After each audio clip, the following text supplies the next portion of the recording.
हम नहीं जायब शिव अहाँ छोड़ी आबियो, अहीं के चरण गही उतरब पारियो। आजीवन भटकत रहलहुँ नहीं भेटल ठारियो, अहीं के चरण में लागल मन मोरियो।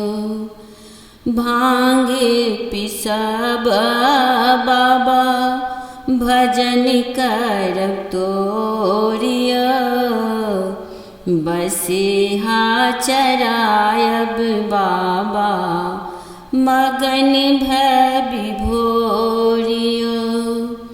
हम नहीं जायब शिव अहाँ छोड़ी आबियो, अहीं के चरण गही उतरब पारियो।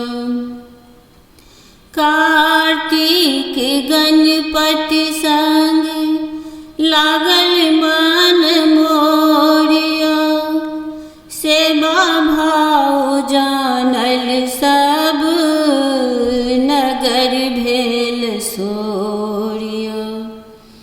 जो दोष होई हमरो बिसर लेब कोरियो, हम सब मिनती करी आँख से बहनोरियो।